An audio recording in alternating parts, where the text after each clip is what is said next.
Fatsimpana etny pasteur Ratsianarivo Lea.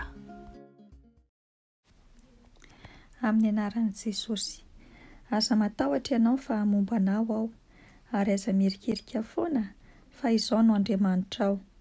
Mampahery anao sady mamonjy anao, eny mitantana anao amin'ny tanàna ankavanan'ny fahamarinako aho. Izany teninao izany tokoa ndry Andriamanitra iray zanaka ary fany masina no hitsenanao anay tsiraray avy amin'ity maraina ity, ary dia miarabanao mpanetreteny izay manoroka ny tongotra masina. Mandro soa Jesosy, tonga soa ianao ato amin'ny tokantranonay tsiraray avy amin'ny alalan'izao vatsim-panahy izao, ary dia aidino ny fanainao masina hanazava ny foa mampanahy anay tsiraray avy aizanay mandray miteninao. Ny any an-danitra any dia mioby anao mankalaza anao manome voninahitra ny anaranao, izay kosa Jesosy dia mankasitraka anao mitsaoka anao satria masina ianao ray ny mandrakizay andrin'ny fiadanana. Mankasitraka anao indrindra izay ny fitantananao ny fiainanay tsiraray avy nandritra ny herinandro izay ny vakivakiana iny ka tratra ty sabatanao masina ity. Dia mitenena ra Jesosy fa voninkiana anao izahay mpanomponao. Amin'ny anaranao Jesosy Kristy Tompo ilay mitondra ny famonjena ho anay tsiraray avy, ary tsy namelanay ho kambotina irery fa nanome ny fanahinao masina mba hitaridalana anay no angatahanay sy hanaovanay izany vavaka izany, hanoloranay koa ny dera sy ny lasa ho anao Andriamanitra iray. Haleloia. Amen. Manonona ny fahasoavana sy ny fiadanana avy amin'Andriamanitra iray sy Jesosy Kristy Tompo, ary ny fampiraisana avy amin'ny fanahy masina ho an'ny isan-tokantrano sy ny isambatan'olona izay mampandroso sy mandray izao vatsim-panahy izao. Ny tenin'Andriamanitra izay hombanjintsika dia ao amin'ny bokin'ny Salamo, Salamo 140, Salamo 140, andininy 5. Vakina amin'ny anaran'i Jesosy. Nahoana no mitanondrika ianao ry fanahiako, ary nahoana no mitoloko ato anatiko ianao? Manantena an'Andriamanitra fa mbola hitera azy ihany aho.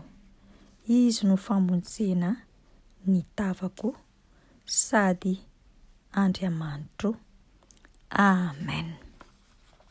Izany tenin'Andriamanitra izany no azahoantsika mandray ny lohateny hoe efa resy ny tahotra. Efa resy ny tahotra. Teto Davida izay nanoratra ny Salamo dia nametraka fanontaniana tamin'ny fanahiny hoe nahoana no mitanondrika ianao ry fanahiko, ary dia mbola nanontany fanondroana izy hoe nahoana no mitoloko ato anatiko ianao. Izy ihany nefa no nampahery ny tenany ihany ka namaly hoe manantena an'Andriamanitra fa mbola hitera azy ihany aho. Izy no famonjena ny tavako sady Andriamanitro. Isika tsiraray izay mandray izao vatsim-panahy izao dia mety mitanondrika sy mitoloko angamba ny fanahintsika sy ny tenantsika noho ny zavatra maro mifamaofao eo amin'izany lafim-piainantsika izany. Androany ny tenin'Andriamanitra dia milaza amintsika tsiraray avy hoe manantena an'Andriamanitra fa mbola hitera azy ihany ianao.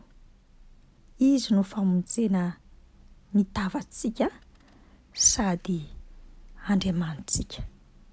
Ary izay no mahatonga azy anambara amin'izao lohateny izao hoe efa resy ny tahotra. Efa resy ny tahotra, kanefa mba hahatonga izany tahotra izany ho resy dia tsy maintsy misy ny fotoana, ary tsy maintsy manana fotoana isika mba handresena izany tahotra izany. Tsika tsiraray avy dia misy antony maro samihafa no mahatonga ny tahotra eo amin'ny lafim-piainantsika. Ary rehefa feno ny tahotra na misy tahotra ny olona anankiray dia matetika tsy manana hery hanoerana na andresena izany tahotra izany. Io tahotra io dia tsy maintsy mila resena, ary io tahotra io dia tsy maintsy lavina, satria raha tahotra anankiray no mitoetra ao anatin'ny olona anankiray dia rehefa fotoana ela no mitoetra na monina ao anatin'ny olona anankiray izany tahotra izany dia lasa miteraka karazana tahotra maro samihafa ka manapotika sy manimba ny fiainana manontolo sy ny lafim-piainana manontolo izany olona izany.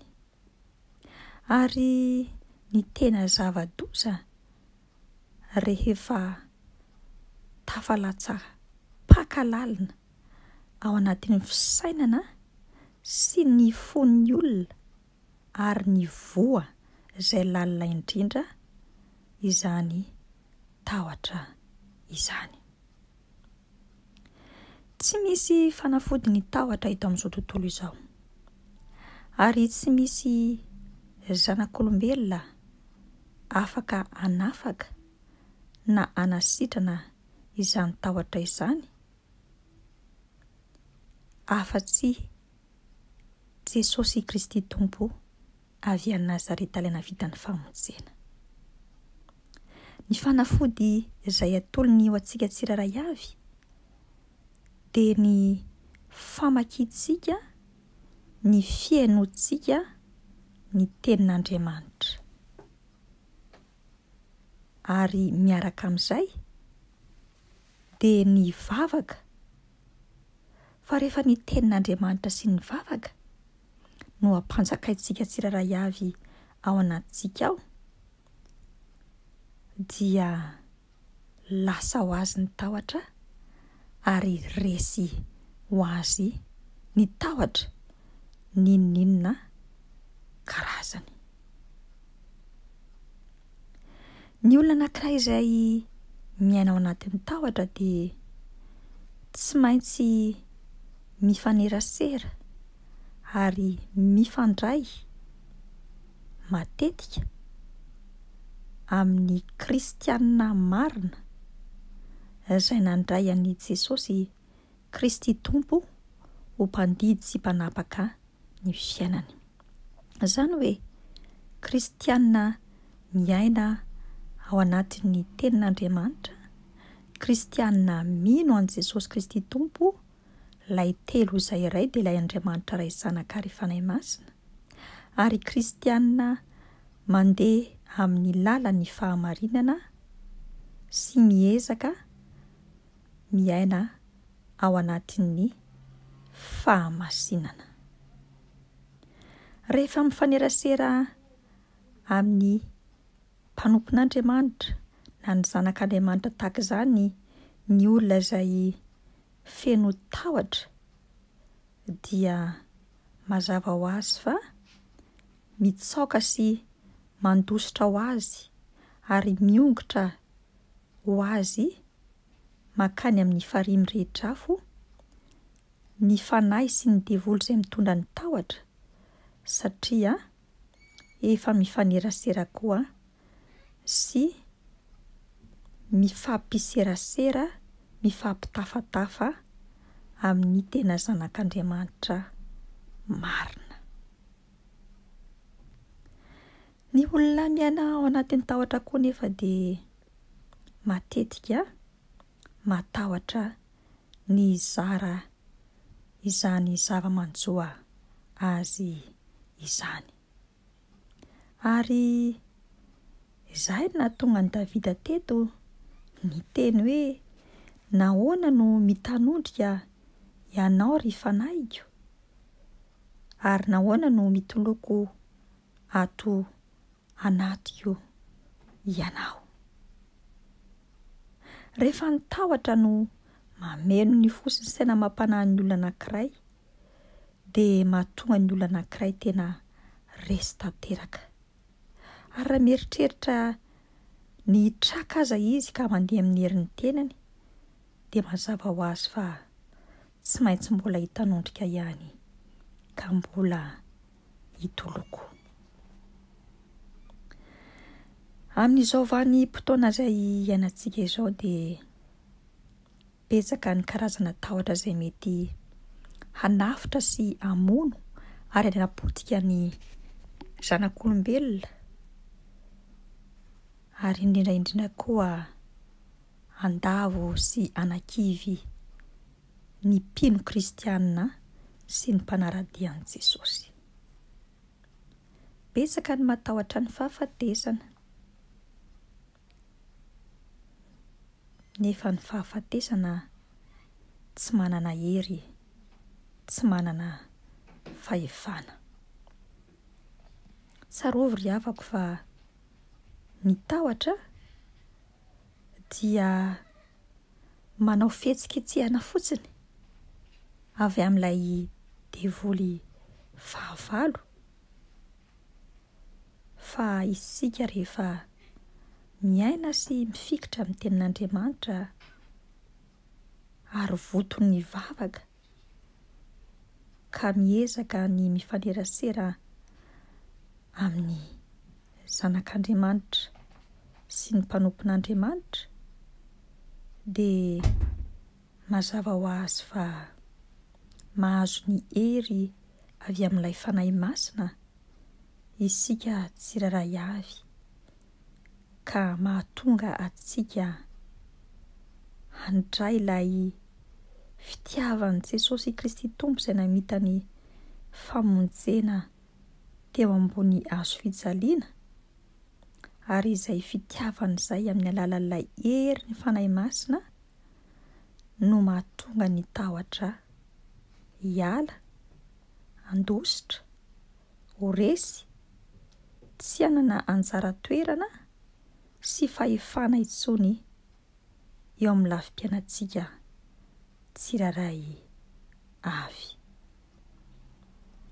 Ary rehefa ilay hery ny fanahy masina izay manome ny fitiavan'Andriamanitra, dia mazava ho azy fa manana hery isika tsiraray avy ahatanteraka ny tsara ka anda ny ratsy izay tsy mifanaraka amin'ny sitrapon'Andriamanitra. Anio ary ry havako malala ao amin'ny Tompo, Jesosy Kristy Tompo ilay inoko sy inonao, ilay arahako sy arahanao dia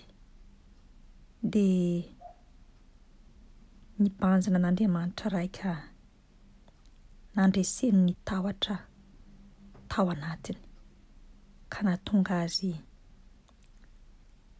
nandresy ny fahafatesana izay fahavalo faratampony indrindra, satria ilay fanahin'Andriamanitra tao anatiny no nahatonga ny zava-mahagaga,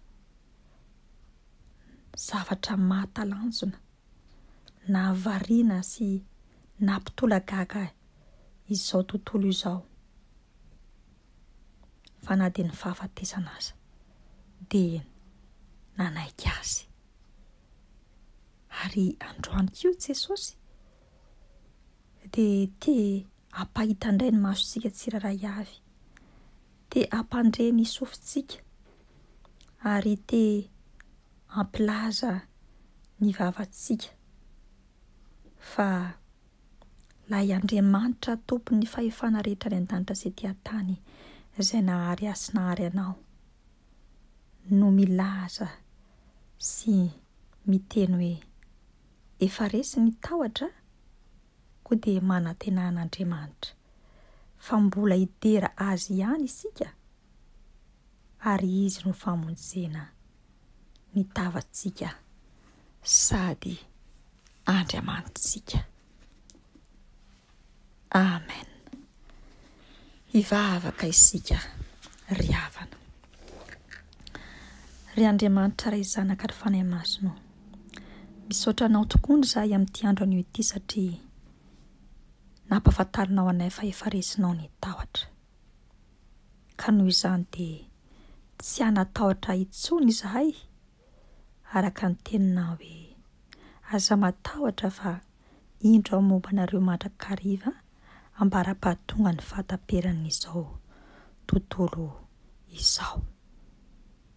Misaotra indrindra Jesosy satria manantona anay ianao, mampahery anay ianao ary mampitraka anay ianao, mampitombo ny finoanay ianao ary mampirisika anay mandrakariva ny isafidy ny mba hino anao, anaiky anao amin'ny fonay sy ny sainay sy ny fanahinay, fa ianao no tompon'ny fahefana rehetra ny an-danitra sy ety an-tany, ary ianao no mpandidy sy manapaka ny fiainanay. Anio ara Jesosy Kristy Tompo dia isafidy izay tsirairay avy ny ametraka ny fahatokinay sy ny finoanay amin'izany teninao izany, satria ianao dia momba anay mandrakariva tokoa mba handra-pahatonga ny fahataperan'ny izao tontolo izao. Sambatra izay manana anao satria ny tany sy ny lanitra dia eo ampelatananao, ary izao tany itoeranay izao dia fitoeran-tongotrao. Mahagaga loatra izany. Ianao Jesosy no mandrakotra anay amin'ilay tananao mahery ary ampianaro izay hialoka mandrakariva eo ambany elatry ny fahasoavanao. Jesosy Kristy Tompo, ny lafim-piainanay tsirairay avy aza dia ataovy ho eo ampelatananao ary ampianaro izahay hanolotra feno sy tanteraka ny fiainanay na amin'ny lafininina na amin'ny lafininina izany, fa hatoky anao. Ka tsy atahotra izay na dia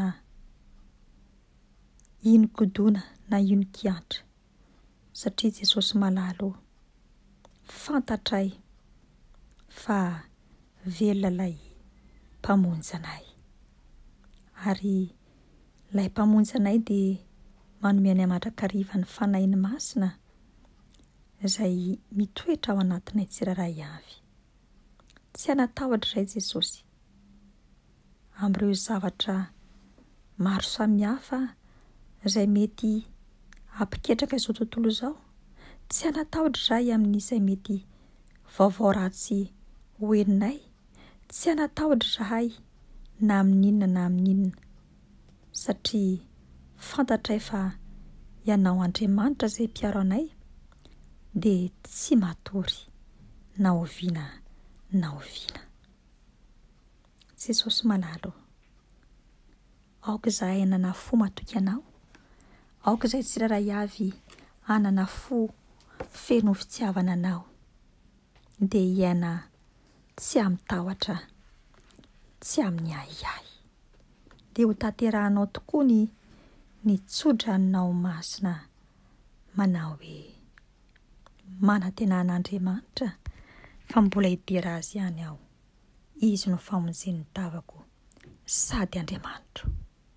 Ho anao ilay tomponay sy mpanjakanay, ilay ody tahotra no aloranay ny tera sy ny azara voninahitra mandrakizay. Tiana ianao Jesosy. Aleluia. Amen. Aza matahotra ry havako satria efa resin'i Jesosy.